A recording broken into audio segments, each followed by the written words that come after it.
کیا میری فریاد خالی جائے گی؟ کیا میری فریاد خالی جائے گی؟ یوں نظر مجھ پہ ڈالی جائے گی، یوں نظر مجھ پر ڈالی جائے گی، جب میں دیکھوں گا ہٹا لی جائے گی۔ یوں تو عاشق پر نظر ڈالی جائے گی، یوں تو عاشق پر نظر ڈالی جائے گی، دیکھ کر گردن جھکا لی جائے گی، دیکھ کر گردن جھکا لی جائے گی۔ وہ منہ سے وہ بات نکالی جائے گی، جو نہ مانی اور نہ ٹالی جائے گی۔ شیخ پینے کا ارادہ تو کرے، شیخ پینے کا ارادہ تو کرے، حوض کوثر سے منگا لی جائے گی۔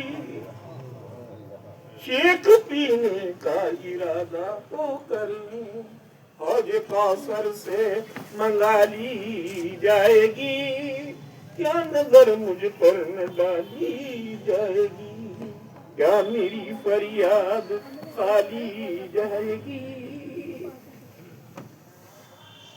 آج سب کی فریاد سنی جائے گی۔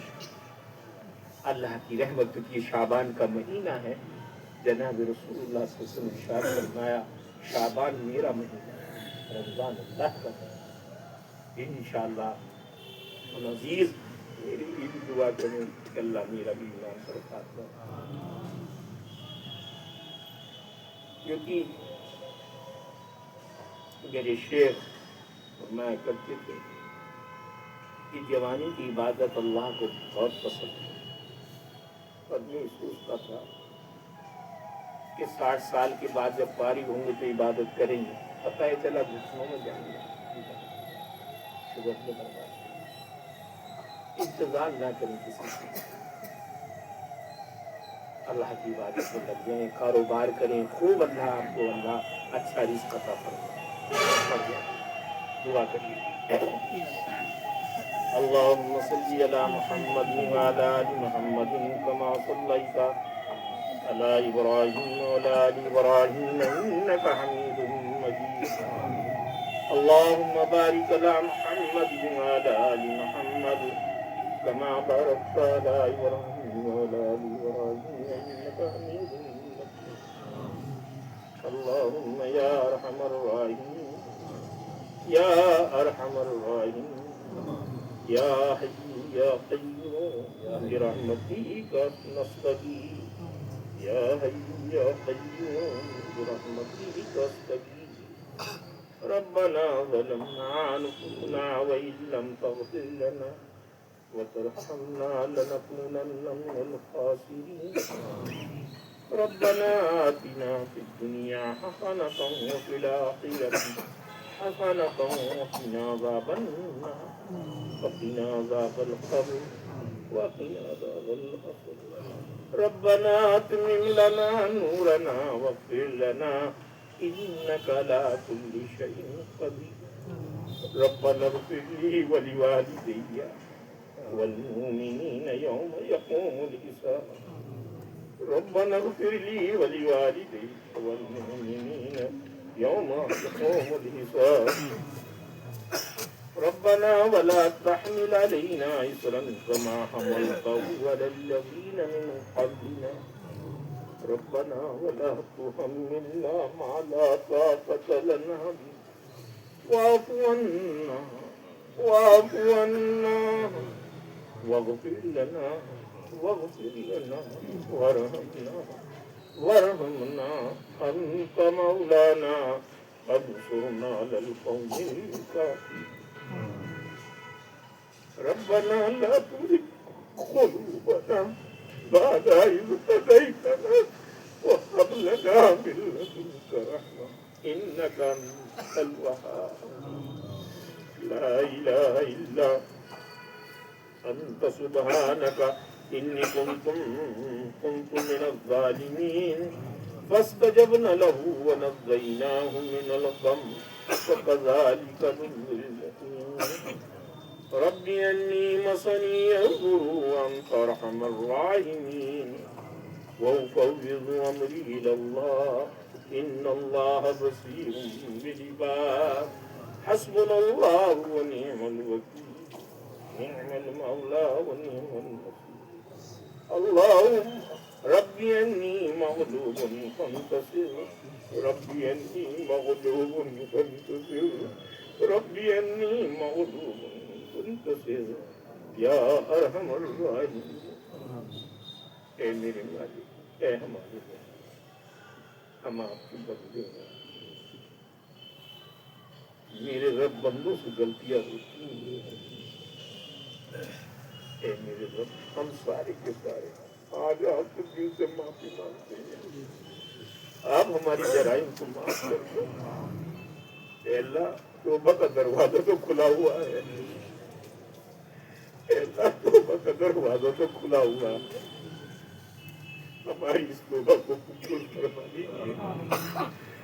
اے ہمارے رب آپ کو توبہ بے حد پسند ہے اور آپ توبہ کرنے والے کو بھی پسند فرمائیے کریم آقا ہم سب کی توبہ کو قبول فرمائیے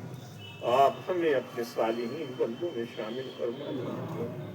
اپنے صالحین بندوں میں شامل فرما لیجیے اپنے شکر گزار بندوں میں شامل فرما لیجیے اے اللہ ایک عمل ایسا نہیں ہے جو آپ کی لائق کیا ہو یا آپ کی شان کے لائق کیا ہو غفلت میں زندگی گزر گئی اے اللہ اس کو تو معاف فرما دیجیے اب ہم سب سے پوری امت سے اللہ وہ کام لے لے جس سے آپ اور آپ کے محبوب سرکار دو عالم صلی اللہ علیہ وسلم خوش ہوتے ہیں اور ان کاموں سے پوری امت کو اور اس مجمع کو روک لیجئے جس سے آپ اور آپ کے محبوب سرکار دو عالم صلی اللہ علیہ وسلم ناراض ہوتے ہیں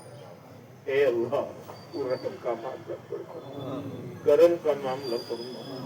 اے اللہ یہ آپ کی ذکر کی مجلس ہے تیرے نبی سرکار دو عالم صلی اللہ علیہ وسلم سے سنا ہے کہ اس مجلس کو فرشتے دیتی ہے اور اللہ جانتے ہوئے بھی معلوم کرتے ہیں کہاں سے آ رہے ہیں فرشتے عرض کرتے ہیں اللہ کچھ لوگ بیٹھے تھے جو تیرا اور تیرے رسول کا نام لے رہے تھے صلی اللہ علیہ وسلم کا کائی سے کیا مانگ رہے تھے اللہ جہنم سے پناہ مانگ رہے تھے جنت سے طلب کر رہے تھے فرمایا تم گواہ رہو میں نے ان سب کی پوری پوری مغفرت فرما اے اللہ ہم سب کی پوری پوری مغفرت فرما اے اللہ ہم سب کی پوری پوری مغفرت فرما اے اللہ خیر کا معاملہ فرما عافیت کا معاملہ فرما اے اللہ آج کل حکومت پہ انسان پریشان کر رہی ہے اے اللہ ہم تیرے بندے کمزور ہیں اور یہ جو کچھ ہوا ہمارے بدعمالی کی نگاہ پر ہوا ہے لیکن ہم تیرے پیارے لاڈلے نبی کی امت میں اس امت کی لاز رکھ لے اور ظالموں سے بچا لے اے اللہ ظالموں سے بچا لے اے اللہ نے دنیا کا کام کرنے دے رہے ہیں دین کا کام کرنے دے رہے ہیں اے اللہ ان کا جھگڑا تو بس یہ ہے کہ تیرا نام نہ لیا جائے اور تیرے محبوب کا تذکرہ نہ کیا جائے اے اللہ تو تمام امت مسلمہ کی پوری پوری حفاظت فرما غزہ کے لوگوں کی حفاظت فرما اے اللہ مسلمانوں میں اتفاق عطا فرما مولا کریم ہم تیرے بندے ہیں اے اللہ کمزور ہیں اے اللہ بیمار ہیں جو بیمار ہیں ان کو شفائے کلی کاملہ عطا فرما اے اللہ میرے ساتھی رفیع بھائی ان کا بچہ بیمار ہے اے اللہ اس کو شفائے کلی عطا فرما اے اللہ سہولت کا معاملہ فرما اے اللہ باپ جب بچے کو اپنے کو بیمار دیکھتا ہے اے اللہ چہرے سے تو کچھ نہیں کہتا لیکن اندر اندر کچھتا ہے اے اللہ باپ دیکھ دیکھ کر پوچھتا ہے ذکر بھی نہیں کرتا پر تسلی دیتا ہے ٹھیک ہو لیکن وہ تسلی دیتا ہے تو اللہ تیری امید پر دیتا ہے اور نہیں کرتا اے اللہ ماں اس کے چہرے کو دیکھتی کب ہوتی ہے میرا بچہ بیمار ہے اے اللہ اس بچے کو سکون عطا فرما، اے اللہ اس بچے کو سکون عطا فرما، اے اللہ، اے اللہ معاف فرما دے، اور جو بیمار ہیں ان کو سب کو شفا عطا فرما۔ اے اللہ اس مجلس کے اندر اے اللہ اپنی اپنی مرادیں ہوں گی، خواہشیں ہوں گی، ان سب کو پورا فرما دی۔ اور سب سے بڑی خواہش تو یہ ہے میرے مالک، جب تک دنیا میں رکھنا اسلام پر رکھنا، جب دنیا سے جانے لگے کلمہ نصیب فرمانا، اے اللہ کلمہ نصیب فرمانا، اے اللہ کلمہ نصیب فرمانا، اے اللہ تو ہم سے راضی ہو جا، اے اللہ تو ہم سے راضی ہو جا، اے اللہ کچھ نہیں کرتے، کوئی سوال نہیں کرتے،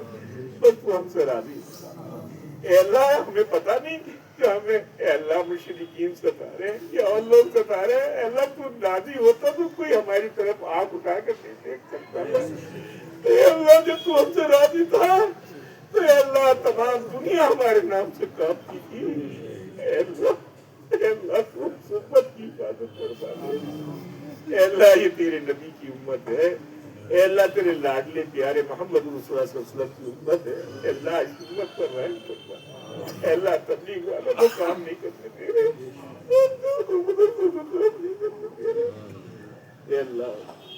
تو ان کی حفاظت فرما دے، مدارسوں کی خانقاہوں کی اے اللہ تبلیغ والوں کی سب کی پوری پوری حفاظت فرما، اے اللہ سب کی پوری پوری حفاظت فرما، اے اللہ سب کو حلال روزگار عطا فرما دے۔ اے اللہ یہ والد بھائی بیٹھے ہیں، اے اللہ ان کی دکان کا بدلہ دے دے،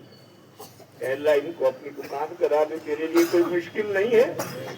تو بڑی قدرت والا ہے، بڑی طاقت والا ہے، تو انتظام فرما سکتا ہے۔ اے اللہ ان کا انتظام فرما، اے اللہ اس بیچارے بندے کو اے اللہ تیرے نیک بندوں سے، ہم تو نیک نہیں ہیں لیکن یہ سمجھتا ہے اس کی بہت بڑی بات ہے، اے اللہ اس کو اپنی شان عطا فرما، اے اللہ اپنی شان عطا فرما، اے اللہ اپنی شان عطا فرما، اے اللہ صوفی جی کے بیٹوں نے کاروبار کیا ہے، اللہ اس کے اندر برکت عطا فرما، اے اللہ خوب برکت عطا فرما، اے اللہ خوب برکت عطا فرما، اے اللہ تو ہم سے راضی ہو جا اور اپنی رضا والے کام ہم سے لے لے۔ اے اللہ جو مسلمان مرد عورت دنیا سے جا چکے ہیں یا ہیں یا قیامت تک آئیں گے، اے اللہ سب کی پوری پوری مغفرت فرما دیجیے، جن کی آپ نے مغفرت فرما چکے ہیں ان کے درجات کو بلند فرما دیجیے۔ اے اللہ ہم سب کے ماں باپ دنیا میں ہیں تو ان کی عمروں کے اندر برکت عطا فرمائیے، اور دنیا سے چلے گئے ہیں تو اے اللہ ان کی قبروں کو نور سے منور فرمائیے۔ یا اللہ ہمیں اپنے ماں باپ کی اے اللہ نظروں کا نور نظر بنا، ٹھنڈک بنا، ان کا کہنا ماننے والا بنا۔ اے اللہ ہماری اولاد کو ہمارا مطیع اور فرما بردار، اے اللہ ہمارا مطیع اور فرما بردار، اے اللہ خاندان نقشبندی، قادری، شہروردی، چشتی اور علماء حق اور میرے اکابرین جو دنیا سے جا چکے ہیں، اے اللہ ان سب کی قبروں کو نور سے منور فرما۔ اے اللہ یہاں قبرستان کے اندر اے اللہ صاحب نسبت بہت لوگ ہوں گے جنہیں ہم نہیں جانتے، یہ انہی کا تو فعل ہے، میرے مالک ان کی قبروں کو نور سے منور فرما۔ قاری منیر صاحب ابھی گزرے، اللہ ان کے درجات کو بلند فرما، اور ان حضرت مولانا شاہ برین صاحب نور اللہ مرتبہ نور سے منور فرما۔ علامہ قمر الزمان صاحب کی عمر کے اندر برکت عطا فرما۔ اے اللہ یہ دعا اپنے فضل اور کرم سے اور جناب رسول اللہ صلی اللہ علیہ وسلم کے صدقے میں قبول فرما۔ اب میں سجدہ پڑھتا ہوں، آپ آمین آمین کہنا۔ یا الہی کن مناجاتم بفضل خود قبول، از تو فعل اولیاء خاندان صابری، شاد فرما روح شاہ از رحمت و رضوان حق، در جورت دار ایشان رب قرب دائمی، بیر شیخ ماہ ملت حضرت عبدالرحیم، پیکر علم و عمل عارف دانا ولی، اور بہر ایک تائے زمانہ حضرت شیخ الحدیث، منبع رشد و ہدایت سیدی و مرسدی، بحر مولانا خلیل احمد ملاوی فی غدی ہم رشید احمد رشید باصفاؤ سیدی بحر امداد و بنور حضرت عبد الرحیم عبد باری عبد ہادی از دیے مکی ولی ہم حمدی و محب اللہ شابو سعید ہم نعمان الدین جلال و عبد قدوس احمدی ہم محمد عارف و ہم عبد حق شیخ جلال شمس دے ترک علاء الدین فرید جہدنی قطب دی و معین الدین و عثمان و شریف ہم بمادود و ابو یوسف محمد احمدی بو سحاق و بم مشاہد و حبیرہ نامور ہم حذیفہ ابن عدم ہم فضیل مرسدی عبد واحد ہم حسن بصری علی فقر دین سید القونین فقر العالمین بسرا نبی پاک کن قلب مراد وز خیال غیر خیر بحر ذات خود شفا یمدہ لامراض دلی حد سے اب تر ہو گیا ہے حال مجنا شاد کا حد سے اب تر ہو گیا ہے حال مجنا شاد کا کر میری امداد اللہ وقت ہے امداد کا وہ میں ایک بندہ سی غلام پرقصور جرم میرا حوصلہ ہے نام ہے تیرا غفور تیرا کہلاتا ہوں میں جیسا بھی ہوں اے رب شکور انت شاف انت کاف فی مہمات الامور انت حسبی انت ربی انت لی نعم الوکیل ربنا تقبل منا انك انت السميع العليم آمين برحمتك يا رب العزة عما يصفون